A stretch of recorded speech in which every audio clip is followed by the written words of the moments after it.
resisting. It's on the record. Stop resisting. And in many respects, Stop resisting. I'm not resisting. Give me Don't your you arms. understand? Stop hurting him. I'm trying to stand. My left arm is. Ah! Hold on. Stop fighting. I'm pleased to say I can speak now to the man you just saw in that video footage. That's former CIA analyst Ray McGovern. Good to see you looking well and hopefully unharmed. We just saw the video of you being, it looked pretty aggressive, wrestled to the ground. A very unpleasant experience, I'm sure. But I have to say, you went in, you disrupted this official hearing. You must have been anticipating something along those lines in terms of you being escorted out. Well, you know, Neil, it's very interesting. This hearing started in a most unusual way with the chair saying this. And pardon, I can't wear my glasses very well because, as you can see, they're twisted out of shape. But what he said was this. This is an open hearing, and there'll be a closed section. Those people who want to say something extra, do it fast. Do it quickly, and then leave. Whoa! So I noted that. I take copious notes wherever I go, especially at hearings like this, and I put it on the top here. I said, well, now, maybe this is an invitation to make a remark. I'll do it quickly, and then I'll go. Well, as you can see from the footage, I did it as quickly as I could, but then I was not permitted to go. I was assaulted, as you can see, by 4, then 5 Capitol Police. And the footage speaks to itself. So the hearing was in many respects a charade. The people running the hearing, especially Chairman Richard Burr, are known to be like this with the CIA.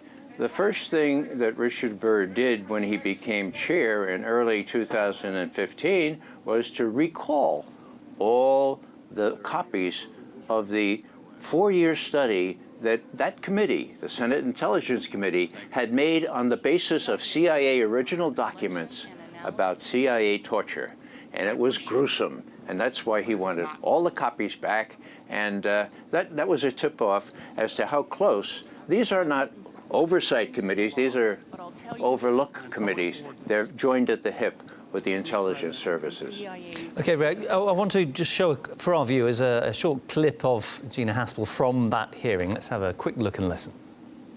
My moral compass is strong. I would not allow CIA to undertake activity that I thought was immoral, even if it was technically legal. I would absolutely not permit it. So I suppose this is the crux of the matter. She denies undertaking any immoral actions. As I understand, correct me if I'm wrong, there isn't proof that she was involved in questionable activities. Why is it that you and there were other activists, and there are plenty of people who oppose Gina Haspel, why do they feel so strongly about she shouldn't be in this position? Time out. I have to correct you.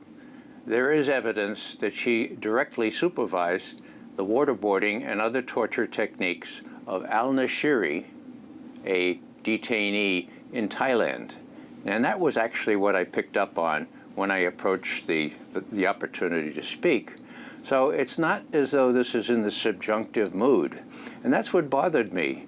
Senator Wyden said, now, Ms. Haspel, were you in charge of the interrogation, the waterboarding of al-Nashiri in Thailand? Were you personally in charge? And she said, well, Senator, I appreciate the question, but we'll have to take that into closed session because it's secret. Now, who made that secret? Oh, it was Gina Haspel.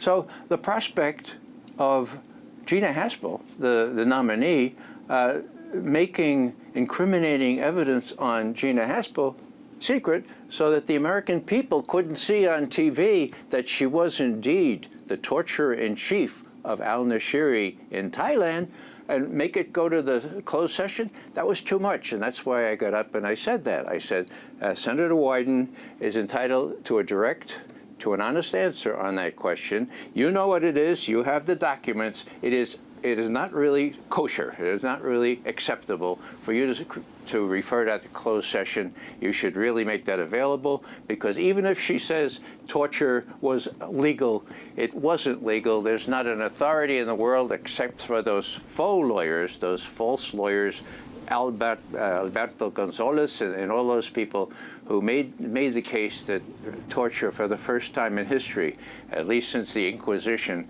was considered legal. It's not considered legal. And the reason torture is wrong is not because there are laws against it.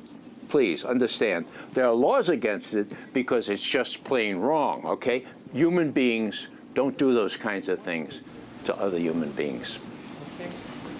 Ray, Amnesty International, several Democratic senators as well, have publicly opposed the nomination of Haspel, so you're far from being on your own, unless they want her possible involvement in the torture programme to be declassified and investigated. So what they were sweeping into the back office when you were there, asking for that information to be discussed in public, there are organisations that want that made public too. Will it happen?